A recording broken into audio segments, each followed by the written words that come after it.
नृपत्वं च विद्वत्वं च नैव तुल्यं कदाचन। स्वदेशे पूज्यते राजा विद्वान सर्वत्र पूज्यते। राजा की और विद्वान की तुलना कदापि नहीं हो सकती है, क्योंकि राजा अपने ही देश में पूजा जाता है और विद्वान की पूजा सब जगह होती है।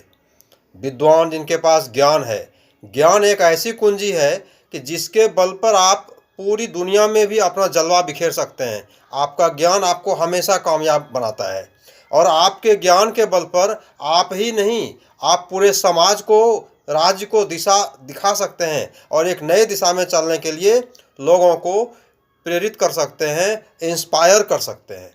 इसलिए कहा गया है, निरपत्वं च विद्वत्वं च नैव तुल्यं कदाचन।